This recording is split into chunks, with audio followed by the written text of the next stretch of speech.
పూజ్య గురుదేవ్ గారు ఆయన సాధన కోసం ఇల్లు వదిలి వెళ్ళిపోతున్నప్పుడు భార్య భగవతి శ్రీమాలి గారికి ఈ ఉత్తరం రాశారు. కుటుంబం ఆయనను వెళ్ళవద్దు అంటున్నది. ఆ సమయంలో ఆయన ఎంతో మానసిక క్షోభను అనుభవించారు. ఎంతో మానసిక సంఘర్షణ చేయవలసి వచ్చింది. ప్రియురాలా, ఎవరితో నీ బంధం ముడివేయబడ్డదో ఆ వ్యక్తి ఒక విచిత్రమైన ఆలోచనలు కలవాడు. ఆలోచన పరంపరలు వేరు. ఇతరుల ఆలోచనలతో తనను పోల్చుకోనేవి కావు. తన జీవితం ఆయన సాధారణంగా గడపాలి అనుకోవడం లేదు. విలక్షణమైన విశిష్టమైన సామాన్యులకు కూడా అందుబాటులో ఉండేటట్లు కృషి చేయాలనే తపన. వివాహానికి ముందు ఈ ఆలోచనలతోనే నేను ఎన్నో రాత్రులు గడిపాను. నా జీవితం వివాహం కోసం కాదు, నేను వివాహం చేసుకోను అనుకునేవాడిని. వివాహం వల్ల మనిషి తన వ్యక్తిగత స్వాతంత్ర్యాన్ని కోల్పోతాడు అనుకునేవాడిని. కాని వివాహం జీవన ధర్మాలలో ఒకటి కూడా. దీనిని నిర్వర్తించడం మన కర్తవ్యం. కాని నేను నన్ను సాధారణ స్థితిలో ఉంచుకోలేకపోతున్నాను. నా మనస్సులో ఉన్న భావాన్ని, మంటని, ఉద్వేగాన్ని నీ ముందుంచలేకపోతున్నాను. నీకు తెలియకపోయి ఉండవచ్చుగాని నాతో నా వివాహ ప్రసక్తి వచ్చినప్పుడు నేను బాగా ప్రతిఘటించాను. మా అమ్మా నాన్నలతో నా జీవితం వైవాహిక జీవనం కోసం కాదు అని చెప్పాను. గృహస్థ జీవనాన్ని సరిగా గడపలేనని చెప్పాను.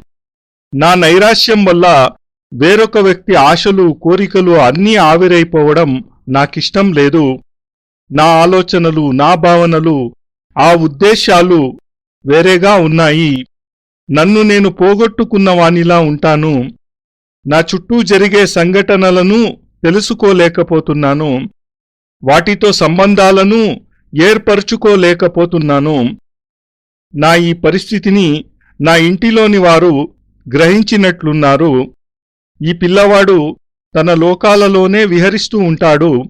దానివలన వీడు పిచ్చివాడైనా అయిపోవచ్చు, లేదా సన్యాసి అయినా అయిపోవచ్చు. రెంటివల్ల వానికి నష్టమే కదా.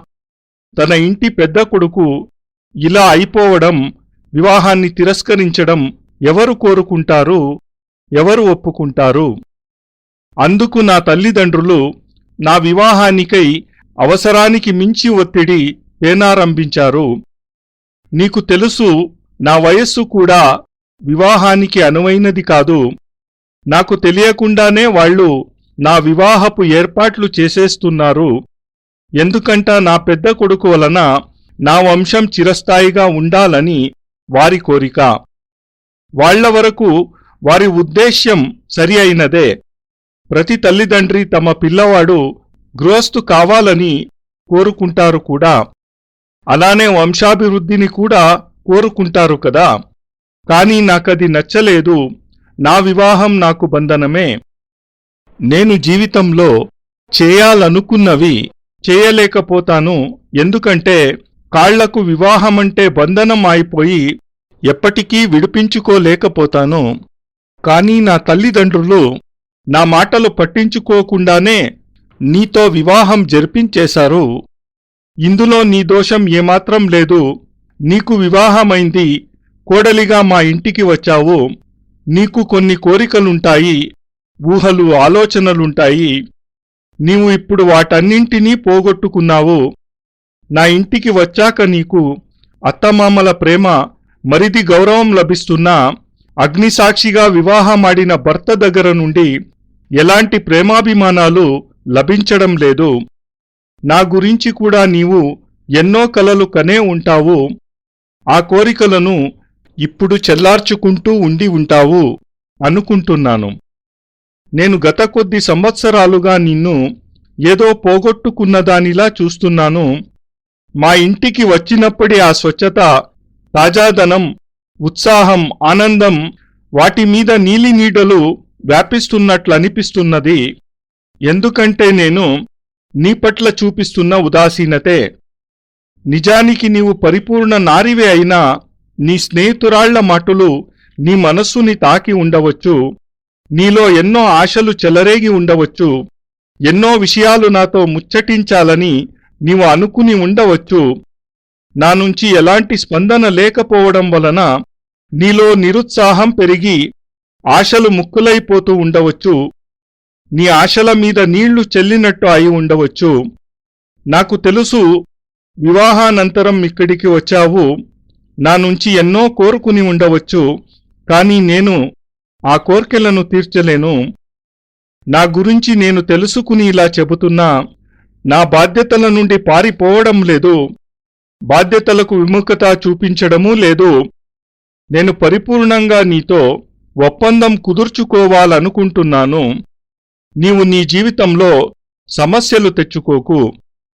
రానున్న రోజులలో ఇప్పుడున్నంత దగ్గరగా ఉంటూ కూడా ఆనందాన్ని, ప్రేమను అందించలేకపోవచ్చు. అది ఓ భర్త భార్యకు ఇచ్చేది. ఈ సమయంలో వచ్చే నీ రంగులు కలలను సాకారం చేయలేకపోవచ్చు. నీతో ఓ భర్త వ్యవహరించేటట్లు, ఓ యువకుడు ప్రవర్తించేటట్లు ప్రవర్తించలేకపోవచ్చు. అలాగని నిన్ను నేను ఉపేక్షించడం లేదు కూడా. పెళ్లి చేసుకోగానే అన్ని విధాలా ఆలోచించుకున్నాను. నా కోరికలు తీరడంతో పాటు నా తల్లిదండ్రుల ఆశలు నెరవేర్చడం కూడా నా కర్తవ్యమే కదా అనిపించింది. ఏ పని వల్ల తల్లిదండ్రులు ఆనందిస్తారో ఆ పని నేను తప్పక చేయాలి కదా.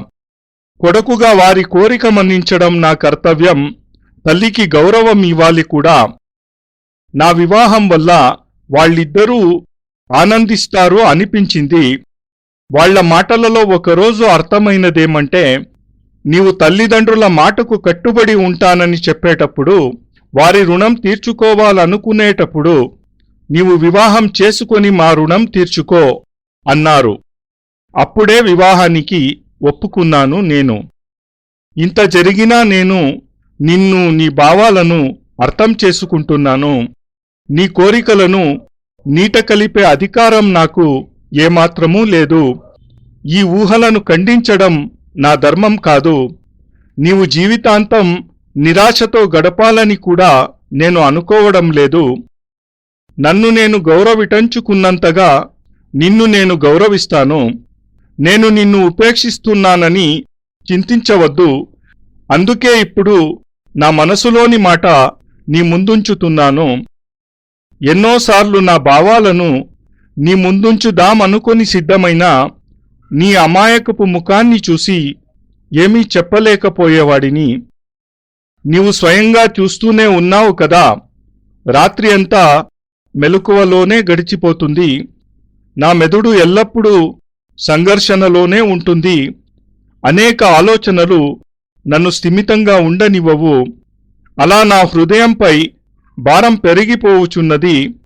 నా భావాలన్నింటినీ నీ ముందు ఉంచలేకపోతే నా మనోభారాన్ని తగ్గించుకోలేకపోవచున్నాను. నీకు చెప్పే వరకు నాకు శాంతి లేదు. ముందుగా నీకు చెప్పినట్లు నా జన్మ సామాన్యమైనది కాదు. సామాన్యంగా ఉండాలని కూడా నేను అనుకోను. నా సుఖాల కోసం ప్రాకులాడాలనుకోను.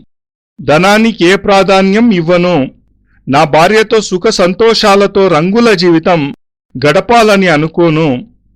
నా జన్మ ఇలాంటి పనుల కోసం కానే కాదు. నేను ఎల్లప్పుడూ అంతర్ముఖంగానే ఉంటాను. నేను నా భావాలను తక్కువగా మాట్లాడుతూనే వ్యక్తపరుస్తున్నాను. నా మనస్సు నిలకడగా లేదు. నాలోని మంటలని ఇతరులెవరూ ఆర్పలేరు. ఈ మంటలని, ఈ వేడిని ఆర్పాలని నేను ఎంత ప్రయత్నిస్తూ ఉంటే అవి అంత పెరుగుతూనే ఉన్నాయి. నోటి వెంట ఒక మాట కూడా రావడం లేదు. అందుకే ఉత్తరం ద్వారా వ్యక్తపరచాలనుకుంటున్నాను. దీని ద్వారా నా సంపూర్ణ భావాలను నీ ముందు ఉంచగలుగుతాను. జీవితపు ప్రారంభ దినాలలో ఒక ఒప్పందానికి రావాలనుకుంటున్నాను. నాలో ఏ నలతా ఉండకుండా, నీ మనస్సులో ఎలాంటి విపరీత భావాలు ఉండకూడదనుకుంటున్నాను. నేను ఒక బ్రాహ్మణ యువకుడను కావటం చేత మన భారతదేశంలో లుప్తమైపోతున్న విద్యలను బయటకు తేవడం నా కర్తవ్యంగా భావిస్తాను. నా పూర్వీకులు ఉన్నత ఆలోచనలు కలవారు. వారు ఈ సమాజానికి అప్రతిమానమైన ఆలోచనలను, గౌరవాన్ని, విధానాలను అందించారు. ఆ సూత్రాల ఆధారంగా మనం ఇప్పటికీ మన పూర్వీకులను గౌరవిస్తున్నాం. గౌతముడు, కణాదుడు, వశిష్ఠుడు, యాజ్ఞవల్కుడు మొదలైన వారు తమ ఆలోచనలను మరిగించి తమ జీవితపు అధిక భాగాన్ని సాధనలోనే గడిపి సాంసారిక సుఖాలకు దూరంగా ఉండి పొందిన సంపదలు ఏవైతే ఉన్నాయో వాటి ఫలాలను మనం ఇప్పుడు అనుభవిస్తున్నాము. ఆ జీవన ప్రవాహాలు ఇప్పుడు ఇంకిపోతున్నాయి. అంటే ఆ ప్రవాహాలలో న్యూనతాభావాలు రాలేదు. మన జీవన మార్గం, గమ్యం మారిపోయాయి, భ్రష్టమైపోయాయి. బానిస జీవనంలో మనల్ని, మన సంప్రదాయాలని మనం మర్చిపోయాము. మన ఉన్నతమైన జ్యోతిష శాస్త్రం విదేశీయుల కాళ్ల క్రింద నలిగిపోతుంది. మన మంత్రులు ఎగతాళికి గురి అవుతున్నాయి. మన తంత్రం, మన యంత్రాలు, మన సాధనలు అపహాస్యం పాలవుతున్నాయి. ఇది ఇలానే కొనసాగితే మనం మన అమూల్య సంపదలను పోగొట్టుకుంటాం. మన పూర్వీకులు, ఋషులు ఏ జ్ఞానాన్ని, ఏ విద్యలను తమను తాము దహించుకుని మనకందించారో అవి మెల్లమెల్లగా లోపించిపోతాయి. రాను రాను మనం కృతజ్ఞులమైపోతున్నాము. ఇది ఒక దుఃఖదాయకమైన స్థితి. ఇది ఆలోచించినప్పుడల్లా నా ఒళ్ళు వణకిపోతుంది. మనం ఎంతమందిమి పథభ్రష్టులమైపోయామో. ఈ సమాజం రాను రాను అంధకార, అయోమయావస్థ వైపు ప్రయాణం చేస్తుంది. ఈ అంధకార మార్గంలో తెలిసి నేను నడవలేను. నాలో ఇదే మాట ఎల్లప్పుడూ దహించి వేస్తోంది. కోరుకుంటూ కూడా నేను ఆనందం పొందలేకపోతున్నాను. రాగద్వేషాలలో కొట్టుకుపోలేకపోతున్నాను.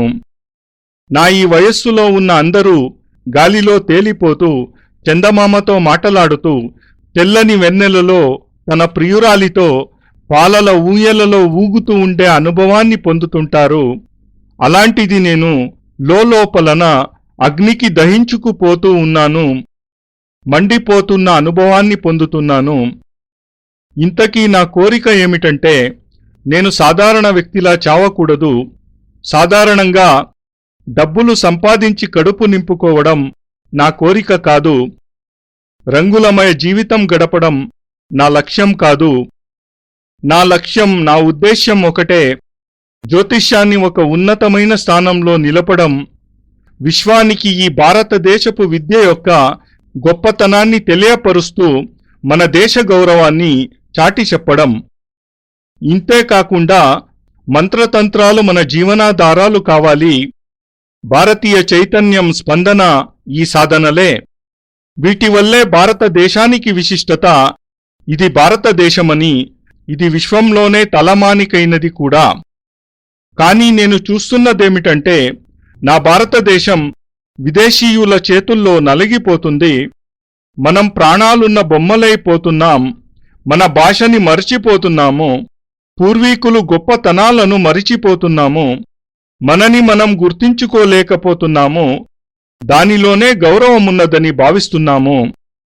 దీనిని తప్పించుకోవాలంటే రెండు ఉపాయాలు. ఒకటి, రాజకీయం ద్వారా దేశాన్ని ఉద్ధరించాలి, లేదా సాధన ద్వారా దేశాన్ని ఉద్ధరించాలి. మన పూర్వీకుల ద్వారా అందించబడ్డ సాధన సంపదను పొంది ఉద్ధరించాలి. మొదటి మార్గంలో నేను నడవలేను. ఇహ రెండవ మార్గం ద్వారా పోవడమే శ్రేయస్కరం కదా. జీవితంలో కొన్ని ఆకాంక్షలతో సరిహద్దులు దాటి ఏదో చెయ్యాలి అనుకునేవారిని ప్రజలు పిచ్చివాడంటారు. అలాంటి ఒక పిచ్చివానికి భార్యగా ఉండటం ఎంత కష్టం ఊహించగలవా? నిన్ను ఒప్పించడానికే ఈ మాటలు చెబుతున్నాను. నా ఉద్దేశాల పరిపూర్తికి నీవు సహాయపడతావు అనుకుంటాను. నా లక్ష్యాన్ని చేరుకోవడానికి సహాయం చెయ్యి. నేను ఏమవ్వాలనుకుంటున్నానో, చెయ్యాలనుకుంటున్నానో అందులో నీవు కూడా భాగస్థురాలివిక. ఇదే నా కోరిక. నా కోరికలు నీకు అనుకూలంగా ఉండకపోవచ్చు. ఇలాంటి సమయాలలో ఇలాంటి వటలు ప్రతికూలంగానే ఉంటాయి. నీకిది యవ్వన సమయం. ఈ వయస్సులో కోరికలు, ఆలోచనలు వేరుగా ఉంటాయి. స్వప్నలోకాలలో రంగుల కలలు కనే నీకు వేరే విషయాలు చెబుతున్నాను. ఆనంద సమయంలో వేరే ఇతర విషయాలు వివరిస్తున్నాను. కానీ నేనివి చెప్పక తప్పదు. నా ఉద్దేశాలను అర్థం చేసుకోగలవనుకుంటున్నాను. అప్పుడు నీకర్థమవుతుంది నేనెంచుకున్న త్రోవ అసామాన్యమైనదని. ఇలాంటి వాళ్లలో లక్షలలో ఏ 2-3 మాత్రమే ఉండవచ్చు. ఎవరు పూల త్రోవనొదలి ముళ్ల త్రోవలో వెళతారో, ఆనందమయ త్రోవను వదిలి లోటుల త్రోవలో నడుస్తారో, భోగవిలాసాలు, ఐశ్వర్య విరామాలను వదిలి ఇబ్బందులు, కష్టాలను ఆహ్వానిస్తారో, అలాంటివారు చాలా పరిమితంగా ఉంటారు. అలాంటివారే సమాజాన్ని ముందుకు నడిపించగలరు, దేశానికి కొత్త త్రోవ చూపించగలరు. అలాంటి వాళ్లు సమాజానికి ఇచ్చే ఫలితాలను రానున్న తరాల వాళ్లు పొందగలుగుతారు. వారు చేసే పనులు వారికే గౌరవ ఆదరాలను తెచ్చిపెట్టగలవు. నేనీ సమాజంలో ఉంటూ ఈ సమాజానికి ఏమీ చెయ్యలేనా? ఇంట్లో ఉంటూ నా లక్ష్య సాధనలో అడుగు ముందుకు వేయలేను. ఆనంద సుఖభోగాల ద్వారా ఆ త్రోవలో ఆ లక్ష్యాన్ని చేరుకోలేను. అది నా ధ్యేయం. లక్ష్యప్రాప్తికి నేను ఇంటిని విడిచిపెట్టి వెళ్ళాలి. ఈ సమాజం నుండి నేను వేరు కావాలి. అప్పుడే గొప్ప పనులు చేయగలను. ఆ పనుల వలన నాకు నేను పరిపూర్ణత్వాన్ని అందించగలను. నాది ఒకే ఒక ధ్యేయం. అది విలుప్తమైపోతున్న విద్యలను ప్రకాశింపచేయడం, పోయిన జ్యోతిష ప్రతిష్టను పునఃస్థాపించడం. మన పూర్వీకులు అందించిన వారి దగ్గర ఉన్న మంత్రశాస్త్రం, సిద్ధులు, వాటిని తిరిగి తెచ్చి సాధారణ ప్రజలకు అందివ్వడం. వీటిని ఇంట్లోనే ఉంటూ సాధించలేను. సమాజంలో ఉంటూ కడుపు నింపుకోవడానికి ఈ విద్యలను పొందడం లేదు. ప్రపంచంలో అతి కొద్ది మంది దగ్గర మాత్రమే ఈ అలౌకిక సిద్ధులు ఉన్నాయి. అలాంటి వారు ఇలాంటి జనసమ్మర్దంలో ఉండలేరు. వాళ్ల ముఖమనే పరుపుల మీద కూర్చోరు. విలాసంగా విశ్రాంతి తీసుకునే వారి మధ్య ఉండలేరు. వారు భౌతిక సుఖాలు లభించని గుహలలో ఉంటారు. అడుగడుగున ఆపదలు పొంచి ఉన్న అడవులలో ఉంటారు. స్వార్థం, మోసం, కపటం లాంటివి లేని చోట్లలో ఉంటారు. అక్కడ అత్యాచారాలుండవు.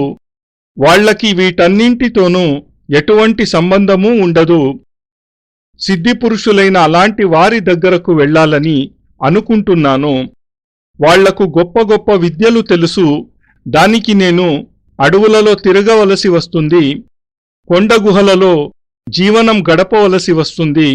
అడుగడుగునా కష్టాలు, కడగంట్లు పడవలసి వస్తుంది. అలా కష్టపడ్డప్పుడే ఇలాంటి విద్యలు సంప్రాప్తిస్తాయి. ఎప్పుడు నేను వీతరాగినవుతానో, అన్ని సుఖాలను పరిత్యజిస్తానో, జీవిత మోహాన్ని విడిచిపెడతానో, సాధువులు, సన్యాసులు, తాపసులను వెతుక్కుంటూ రహస్య స్థలాలలో తిరగవలసి వస్తుంది. ఆ స్థలాలను కనిపెట్టడం కూడా చాలా కష్టం. నేను నా లక్ష్యాన్ని సాధించగలనో లేనో చెప్పలేను. నా మనస్సు నాకు నచ్చిన మార్గంతోనే వెళ్ళమని చెబుతుంది. అదే శ్రేయస్కరం అంటోంది. ఆ మార్గంలో ప్రయాణించి నీ లక్ష్యాన్ని నువ్వు చేరుకోగలవు అంటోంది. ఈ రకమైన వేటలో నేను అంతమైపోవచ్చు కూడా. ఏ క్రూర జంతువుకైనా బలి అయిపోవచ్చు. నా యవ్వనపు విలువైన సమయం వృథా అయిపోవచ్చు కూడా. నేను ఏమీ పొందలేకపోవచ్చును కూడా. ఇలాంటి ఆలోచనలతో, ఇలాంటి ఘటనలతో చలించిపోకూడదనుకుంటున్నా. ఇవన్నీ ఆలోచించి ఇంట్లోనే కూర్చోనా? అలా చేస్తే నన్ను నా ఆత్మ ఎన్నటికీ క్షమించదు. సాధారణ జీవితం గడిపే కన్నా ఏ క్రూర జంతువుకో బలి అయిపోవాలనుకుంటున్నాను. ఏదైనా సాధించి తిరిగి రావాలన్నది నా కోరిక. లేదా నన్ను నేను అంతం చేసుకోవాలనుకుంటున్నాను. ఖాళీగా తిరిగి ఇంటికి రాను అన్నది నిశ్చయం. ఇవన్నీ విషయాలు నీకు కష్టం కలిగించవచ్చు. ఇలాంటి కష్టాలలోకి నిన్ను నెట్టివేయడం అనుచితమే. నీ ఆనందకరమైన జీవనంలో నిప్పులు పోయడం కూడా సరికాదు. ఇది ఎదురుచూపులతో గడిపే సమయం నీది కాదు. ఈ స్థితిలో ఓ పెద్ద కార్యాన్ని సాధించాలి అంటే భార్యగా సహాయ సహకారాలు కూడా అవసరం.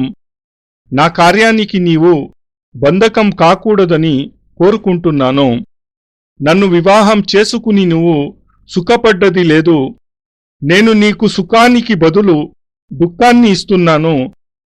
సుఖ సంతోషాలను పొందవలసే సమయంలో ఇబ్బందులు కష్టాలు ఇస్తున్నాను. నీ కోరికలను ఆశలను నేను నీట కలిపి వేస్తున్నాను.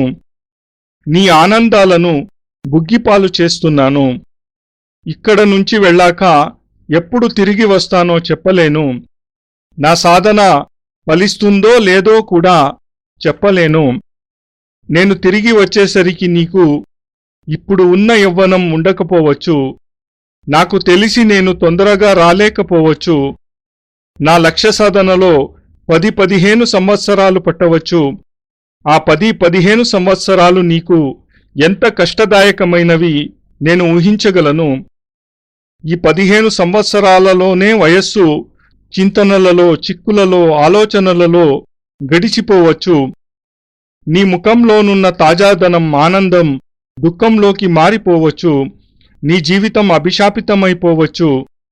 అయినా నాతో నీ జీవితాన్ని కోరుకుంటే నా త్రోవ పూల త్రోవ కాదు, ముళ్లబాట. అడుగడుగునా ప్రాణసంకటంతో నడపవలసి వస్తుంది. నా యవ్వనము ఇందులో కరిగిపోవచ్చు. నా ముఖకాంతి శ్రమ వలన మట్టి కొట్టుకుపోవచ్చు. నా జీవితమే అతృప్తి, కష్టాలు, కడగంట్లతో నిండిపోవచ్చును. కాని నాకు నేను ఖాళీ చేతులతో తిరిగి వస్తాను అనిపించడం లేదు. నేను నువ్వు మన యవ్వనాన్ని దారపోసిన సమయాన్ని ఒత్తి చేతులతో తీసుకుని రాను. ఆ వచ్చేటప్పుడు సమాజ కళ్యాణం కోసం తీసుకుని వస్తా. దానిమీద మన ఇద్దరి అధికారమే కాదు, సంపూర్ణ దేశం యొక్క అధికారం కూడా ఉంటుంది. అది నాకు ఎంతో ఆనందాన్ని ఇచ్చే సమయం. నేను కొంత పొందుతున్నాననే ఆనందం. నేను జీవితంలో ఏమైనా పొందాను అంటే అది నీ వలనే. ఆ గొప్పతనం నీదే. ఎందుకంటే దీని వెనుక నీ త్యాగం ఉంటుంది, నీ బలిదానం ఉంటుంది, నీ సుఖం, ఆనందం, ఆహుతైన వైనం కూడా ఉంటుంది. ఇప్పటి నీ ఆనందం, సౌకుమార్యం నేను తిరిగి వచ్చేసరికి నీలో ఉండకపోవచ్చు. నీ శరీరం ఎండిముడు బారిపోయి ఉండవచ్చు. నీ ముఖంలో సమాజానికి మించి ముడతలు పడి ఉండవచ్చు. కాని నా సంకల్పంలో నేను బలమైన పట్టుదలతో ఉన్నాను. తిరిగి నిన్ను చూడగలనో లేదో, కలవగలనో లేదో తెలీదు. నువ్వు నాకు దొరకకపోవచ్చు, లేదా నేనే నష్టమైపోవచ్చు, చెప్పలేను. నా చుట్టూ ఓ సుడిగుండముంది. దానిలో నేనేమీ చూడలేకపోతున్నాను. అయినా నిన్ను సహాయం కోరుకుంటున్నాను. నన్ను నువ్వు ఆపవు అనే విశ్వాసం ఉంది. అంతేకాక ఉత్సాహంగా ముందుకు వెళ్లేందుకు ప్రేరేపిస్తావు అనుకుంటున్నాను. శాస్త్రానుసారం స్త్రీ అంటే సహచరి, అంటే అడుగులో అడుగ వేసి నడిచేది అని. దీనికి రెండవ అర్థం కూడా ఉంది. తన భర్త ఉన్నతి కొరకు, ప్రగతి కొరకు సహాయకురాలు కావాలని, ఆయన ఆజ్ఞను శిరసా వహించాలని. నేను నిన్ను అదే కోరుకుంటున్నాను. ఋషులు స్త్రీని సహనశీలిగా వర్ణించారు. అలాంటి గుణాలే నీలో ఉన్నాయని నేను భావిస్తున్నాను. ఓ భూమాతలో ఉన్నట్లు ఎలాంటి ఆమె ఎల్లప్పుడూ సహనశీలిగా ఉంటుంది కదా, అలానే నీవు సహనశీలతకు ప్రతిమూర్తివి కావాలని. నీవు ఈ ఉత్తరం చదివాక నన్ను అడ్డుకోవచ్చు కూడా. అలా చేసేటప్పుడు ఇది ఉచితమేనా కాస్త ఆలోచించు. నీ జీవితం కూడా సామాన్య స్త్రీలానే గడిచిపోవాలా? ఇల్లాలిగా ఇంట్లో పనులు చేసే మనిషిగానే ఉండిపోవాలి అని అనిపిస్తుందా? పిల్లలను కనడమే గృహస్థు లక్షణమా? మన జీవితం కీటకాలలా నడచి నడచి నశించిపోవడానికేనా? ఇలా నీవు కోరుకోవు అనిపిస్తోంది. ప్రతి స్త్రీ తన భర్త విశిష్ట వ్యక్తిత్వాలు కలవానిగా కోరుకుంటుంది. అతను సామాన్యుడుగా కాక విశిష్టంగా ఉండాలి. మానవజాతికి సేవ చేయగలిగేట్టు ఉండాలి. అలాంటి కోరికే నీలో ఉంటుంది కదా. ఆ కోరికను తీర్చడానికైనా నేను వెళ్ళాలి అనుకుంటున్నాను. నేను ఏదైనా సాధించి వస్తే మనకు ఎంత ఆనందదాయకం.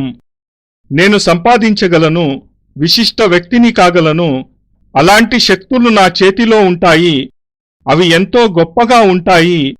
ఇంకా ఆ సమయంలో నీవు నన్ను ఎంతో గౌరవంగా, గర్వంగా పిలువవచ్చు కదా. నే చేసిన ఈ కృషితో నీ సహాయ సహకారాలు ఎంతగానో ఉన్నాయని ప్రజలు అనుకోరా? నా జీవన తంత్రులను పనిచేయడంతో నీ వంతు సహకారం ఉంటుంది, నీ త్యాగం ఉంటుంది. నీ బలిదానాల పునాదుల మీద నేను ఏదో సంపాదించగలుగుతాను. నా వ్యక్తిత్వాన్ని, నా బ్రాహ్మణత్వాన్ని ఉన్నతంగా చేయగలుగుతాను. ఎంతో విచారంతో నేను ఈ ఉత్తరం రాస్తున్నాను. ఈ ఉత్తరంలోని ప్రతి అక్షరం వెనుక నా స్వార్థం ఉంది. నా స్వార్థం ఎంత ఉందో అంత నీ త్యాగం ఉంది. కాని నేను ఎంతో ఆనందంగా ఇది నీకు అందిస్తున్నాను. ఇందులో రాసినవన్నీ నీ ముందు ముఖస్థంగా చెప్పాలనుకున్నాను, నిన్ను బోధపరచాలనుకున్నాను. కానీ నా ముందు నీ అమాయకపు ముఖం వచ్చినప్పుడల్లా నేను చెల్లారిపోతాను. నేను నీతో చెప్పాలనుకున్నప్పుడల్లా నీ వయస్సు, నీ భావాలు, నీ ఉత్సాహం, ఉత్తేజం నా నోటిని కుట్టివేస్తాయి. ఇది నా బలహీనత. ఈ బలహీనతతోనే నేను నీకు చెప్పాలా వద్దా అని మదనపడుతూ గడిపివేస్తున్నాను. ఒకసారి నీకు నేను నా విషయం చెప్పలనే ననిపించేది. నీకు చెప్పకుండానే ఇల్లు వదలవలసి వస్తుందని అనిపించేది. అది ఎవరికీ చెప్పకుండానే. నా కాళ్ళు నన్ను ఆపివేశాయి. ఆమెకు అన్ని విషయాలు చెప్పాలి, లేకపోతే ఆమె వేరుగా అనుకోవచ్చు. ఏమీ ఆమెకు అర్థం కాకపోవచ్చు. ఆమె మనస్సు దిగ్భ్రమకు లోను కావచ్చు అనిపించింది. ఇంతకు ముందు ఎన్నో ఉత్తరాలు రాసి చింపివేశాను. నీ కన్నీటి ముందు వాటిని ఉంచలేకపోయాను. ఇప్పుడు కఠిన హృదయంతో నా మనస్సులోని మాటను రాసను, అది నీ ముందు ఉంచాను. దీనికి ప్రతిగా తిరస్కారాన్ని కోరుకోవడం లేదు. నిరాకరణకు ఈ ఉత్తరం నీకు ఇవ్వడం లేదు. నేను నీ నుండి అంగీకారాన్ని మాత్రమే కోరుకుంటున్నాను. నీవు ఆనంద ఉత్సాహాలతో స్వీకృతిని అందిస్తావని నా నమ్మకం. నా ఆత్మ, నా సుఖాలను నీ వద్ద తాకట్టు పెడుతున్నాను. నేను ఇక్కడి నుండి ఆకలి, కష్టాలు, ఇబ్బందులు, లోపాలు నాతో తీసుకుని పోతున్నాను. నా ముందు ఉన్న బాట ముళ్ళ బాట. చీకటిలో వెతుక్కుంటూ ముందుకు పోవాలి. నా ముందు ఎలాంటి వెలుతురు రేఖలు లేవు. కాని ఆత్మప్రకాశం నా దగ్గర ఉంది. అదే నాకు త్రోవ చూపిస్తుంది. ఒక్కటి మాత్రం గుర్తుంచుకో, నేను ఒట్టి చేతులతో తిరిగిరాను. ఎందుకంటే నా ఆత్మవిశ్వాసం నాతోనే ఉన్నాయి. దీనికన్నా మించి నీ త్యాగం, స్నేహం, నీ కోరికల బలిదానాలు కూడా నాతోనే ఉన్నాయి. నీ జోలెలో సుఖాలు నింపి వెళ్లడం లేదు. ఇప్పుడు నేను అంతులేని విచారం, వివశత్వం, ఎదురుచూపులు నీ ముందు ఉంచి వెళుతున్నాను. నిన్ను దాటి వెళుతున్నాను. కాని నన్ను నమ్ము, నేను తప్పక తిరిగి వస్తాను. నా శుభ ఆశీర్వాదాలన్నీ నీతోనే ఉన్నాయి. నా ప్రాణాల అమృత వర్షణ నీ మార్గాన్ని సుఖమయం చేస్తుంది. ఇది నా ఆశ. స్నేహపూర్వకంగా నారాయణ దత్త Shrimali. Pujya Gurudev wrote this letter to his wife when he wanted to leave his house for sadhana, but family responsibilities compelled him to stay on. This letter reflects his mental state at that time, how sad and worried he was, and what a great emotional and mental struggle he had to go through before preparing himself for sadhana. Dearest, the man your destiny is linked with is of peculiar ideas and strange feelings. His thoughts are unconventional. He cannot identify his thinking with others, as he feels that his life was not intended to be lived in the usual humdrum way. He has to do something unusual, which is beyond the capability of ordinary people. Before our marriage, I passed several sleepless nights wondering if I should go through the marriage at all, and gradually I started believing strongly that my life was not cut out for it, as it puts constraints on a person and he cannot remain absolutely independent. It is true that it is one's duty to get married, but as I told you, I am unable to put myself in an average situation. There is restlessness, a fire burning in my heart which I cannot explain to you, although I want to. You do not know perhaps that when my marriage was proposed, I was the one who opposed it most strongly. I had told my parents frankly that perhaps my life was not meant to be that of a householder, that I would not be able to discharge the duties of a householder. My indifference would shatter the dreams of another person because my thoughts and my feelings are on a different plane altogether. I felt lost and unable to comprehend what was going on around me. I could not feel any affinity with it.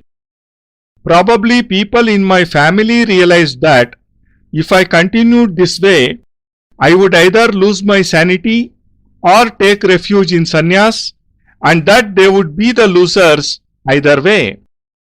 They did not want their eldest son to become a sannyasi or make marriage an excuse to isolate himself from them. They started pressurizing me for marriage even more. You will well understand that mine was hardly the age to get married, but their apprehension perhaps made them plan to get me married as quickly as possible, and they completed a good deal of preparations without telling me. All their plans and efforts were inspired only with a desire to ensure the continuity of the family lineage. I agree that they were right in their own way. All parents wish their sons to get married and have children, future heirs of the family. But I knew what was happening was not right. My marriage would prove to be a bondage for me. In a way, I shall not be able to achieve what I wish to, as I will not be able to break away from the shackles and set myself free. My parents did not take my pleadings seriously. They brushed aside my arguments and eventually married me off to you. It is not your fault.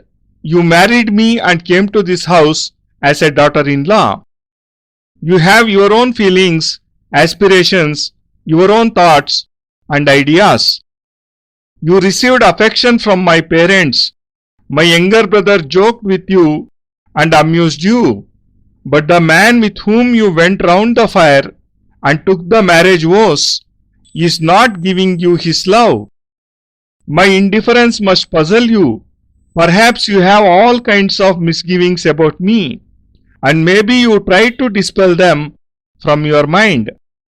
I have noticed that you look quite lost, and a shadow has fallen over your fresh and cheerful face. The reason, I suspect, is my indifference. After the wedding, your friends must have given you all kinds of ideas. You must have had so many dreams. Perhaps your lips quivered to say so much. But after all these days, when you had nothing but indifference from me, your dreams must be shattered. Those tender expectations frustrated with a veil drawn over them. Probably I shall not be able to fulfill your expectations. I am not running away from responsibilities. I want to reach at a compromise with you to save you from future suffering.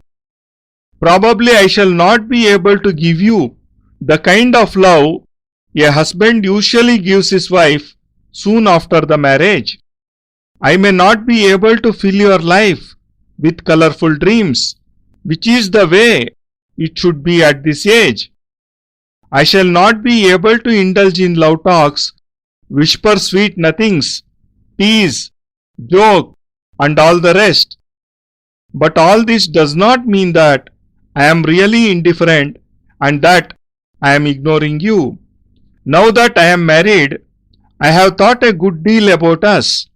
If it is my duty to develop my spirituality, it is also my duty to fulfill my parents' wishes. I should do what makes them happy. It is the duty of a son to respect his parents' wishes. He should not live to make them unhappy. I thought that they would be happy if I got married. They attached great importance to it, and one day they even said, "You talk of repaying the debt of gratitude to your parents. You can do that by listening to us and getting married." I gave my consent that very day, which culminated in our marriage.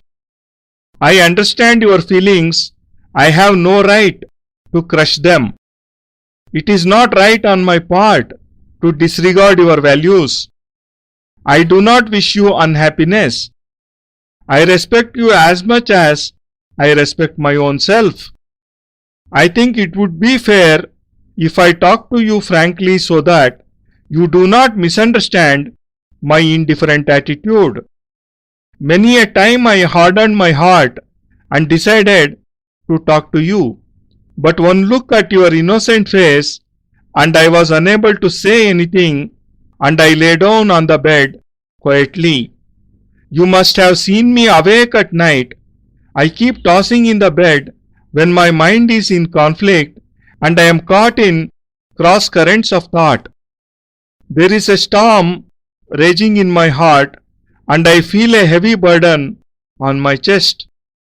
I can be rid of it only after I have talked to you freely, putting all my cards on the table. Until then, I shall not be able to do anything in peace. As I told you, my life is not intended to be lived the normal way. I do not want it. I do not feel inclined to strive for the material comforts of life, nor do I attach great importance to earning money and wasting these precious years in fun and frolic with my wife. I have from the very beginning been an introvert. I express myself in very few words because I feel so restless. There is a fire burning in my heart which cannot be seen by others. The more I try to suppress it, the more overpowering it becomes. I have been coming to you for the last 4 months in this state of mind, but I have not been able to say a word about all this, and that is the reason I am taking recourse to writing, to be able to place before you my problems without any reservation and reach an understanding with you in these early moments of life, so that I do not have any regrets and you have no resentment. I am a Brahman youth, and I do feel strongly that unless I am able to resurrect some of India's lost knowledge, my life will be a waste. My ancestors have been the greatest thinkers of the world. The values they gave to our society, the thoughts they handed us down are unique. It is because of their thoughts that we are still respected. Gautama, Kanad, Vasishta, Yagnavalkya and others must have sacrificed every moment of their lives for sadhana. They must have gone through fire. What they achieved after having renounced all the pleasures of the world is the nectar enriching our lives today. But now I feel that the source is drying up. Not that the source itself has become deficient in any way. It is our society itself which has gone astray. The trend of its thinking is changed. The fetters of slavery have made them forget their real self. Our highest asset, astrology, is being trampled under the feet of foreigners. Our mantra is being ridiculed. Our tantra, yantra and our sadhanas are being joked about. If this situation continues, we shall lose these valuable assets. Whatever knowledge and skills our ancestors acquired by physically torturing themselves is fast disappearing. In a way, we have become ungrateful, and it is a sad state of affairs. My heart shudders to think how depraved we have become. Our society is moving in a direction which will end up in a cell of darkness. I cannot consciously follow this road to darkness. This is the fire in my heart which is consuming me little by little. I cannot enjoy myself even if I wish to. I cannot get involved in merrymaking. At the age when a man talks to the moon, enjoys romance and his beloved's company in the moonlight, I keep getting consumed by this fire within me. My only desire is not to die like an ordinary man. It is not my aim to earn my livelihood in the humdrum way. My only aim in life is to establish astrology at a very eminent place and show to the world that this knowledge which made us the leaders in the world is very unique. Apart from this, Tantra and Mantra have been the very foundation of our society. Sadhana has been the pulsation of its life. That is what made India what it is and gave it a prestigious place in the world. It is the crowning glory of the world. But my country is being trampled upon by foreigners. We are alive, yet like the dead. We have forgotten our own language and the honor of our ancestors and have started feeling proud in not accepting ourselves. There are only two solutions, either to accomplish this task through politics or save our ancient heritage through sadhana. The first course does not appeal to me. I cannot adopt it. The second course is better for me. People who think differently or do not wish to follow the beaten track are called crazy, and you can imagine how painful it would be for you to be a madman's wife. It is to compromise with you on this point that I am writing this letter. I want you to help me achieve my objective.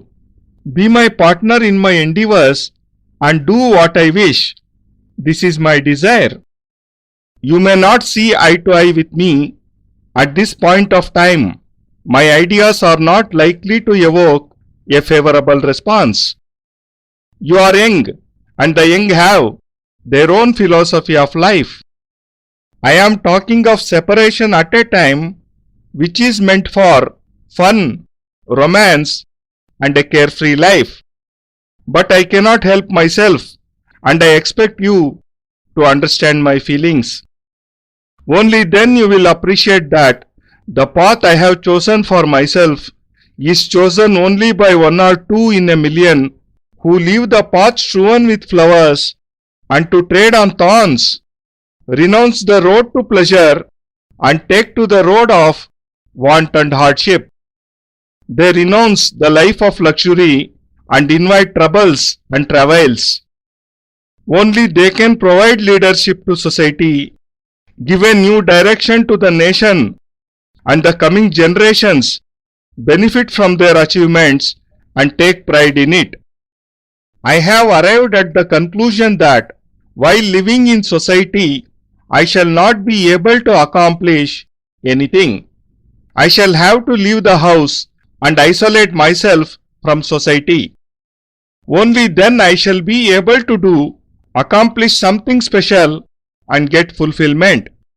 My only aim is to bring to life the lost knowledge, re-establish the prestige of astrology, and through mantra shastra make accessible to common people the wonderful skills that our ancestors possessed. This cannot be accomplished at home. The few sadhus who have acquired this knowledge do not live in crowded areas in the midst of those who live in comfort. They live in caves where material comforts are non-existent. They are in forests where there is danger at every step. They are to be found where there is no selfishness, no deceit and dishonesty, and no tyranny, since they have no use for them. I want to read those who have attained siddhis, who are masters of this skill. I shall have to wander in jungles, live in caves, and suffer hardships at every step. It is only when I am free from passions and desires that I shall be able to acquire this knowledge, renounce all comforts and pleasures, and without fear for life, look for those sadhus and sannyasis who can be found only in isolated places. It is not easy to identify them. I do not know if I shall succeed in my objective, but my heart prods me on and tells me that this is the path for me. It is likely that I may die during my search for knowledge. I may be devoured by a wild beast, or my entire youth may be wasted without achieving anything. But I do not want to let these thoughts deter me. If I give up because of these apprehensions, I shall never be able to forgive myself. I would rather be killed by a wild beast than live like an ordinary man. I am determined to return home only after I have achieved something, or else I shall put an end to my life. But it is definite that I shall not return empty-handed. All this must be very painful to you. I realize that it is not fair to cause you pain and deprive you of joy. If I am prepared to make sacrifices for a great cause, I expect that you, as my wife, would cooperate with me and not put fetters on me. It is true that you have not gained by marrying me, and instead of giving you happiness, I am causing you pain and frustrating all your hopes and aspirations. I am conscious of it. I cannot say when I shall return. I do not even know if I am going to succeed. Today you are young. You may not be so when I return. It may be 10 to 15 years before I achieve my aim, and I can well imagine how terrible these years are going to be for you. I know that in these 15 years your youth will wither with worries and difficulties. The freshness and cheerfulness will vanish from your face. You will live a cursed life. Knowing all this, I am begging of you to live that kind of life. The path I have chosen for myself is not easy or smooth. It is covered with thorns. Every moment will be passed in want and hardship. My youth will be lost in pursuing this path. The glow in my face will fade too. But it is certain that I shall return. Whatever I am able to achieve at the cost of your youth and mine, will not belong to you and me alone. It will be for the society, the entire country. That moment of success will be a very happy one for me, but the credit will be entirely yours because at the back of my success will be your supreme sacrifice. I may not even be able to see or meet you when I return, or I may meet my end during my endeavor. I cannot say what might happen. I only see myself caught up in a storm which is blinding me. I expect help from you, and I trust you will not prevent me but encourage me enthusiastically to go ahead on my chosen path. A wife has been called Sahachari, companion, meaning thereby that she is her husband's partner in progress and obeys him implicitly. This is what I expect of you. Rishis have compared a woman to the earth in her tolerance. I am sure you have all the qualities which the earth has, tolerance and forbearance, and that is what I expect of you. Maybe you will not accept all this, but before you reject it, think well. Will it be right on your part? Do you want to live the life of an ordinary woman? Do you want to live a mundane life, doing household chores and be satisfied?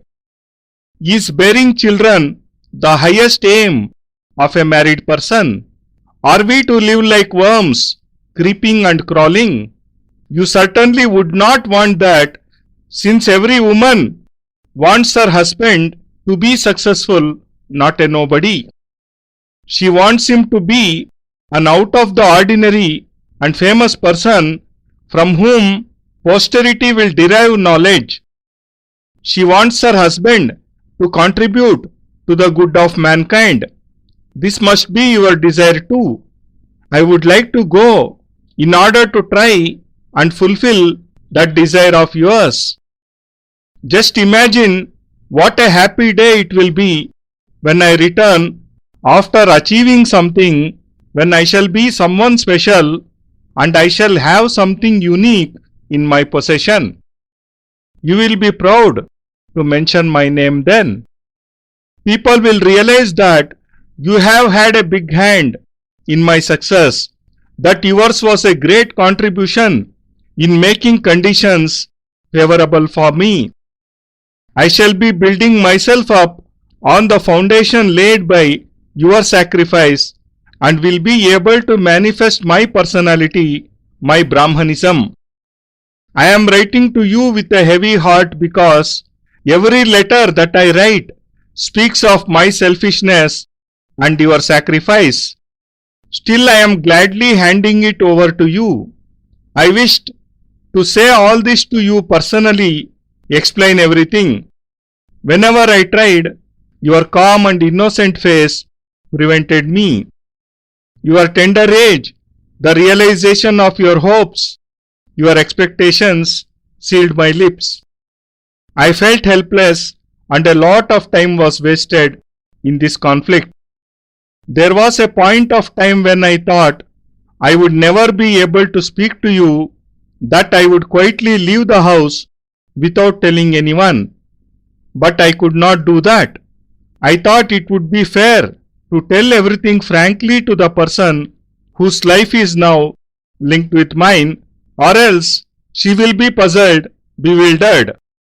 Prior to this, I wrote several letters and tore them up, but I have hardened my heart today to have my say.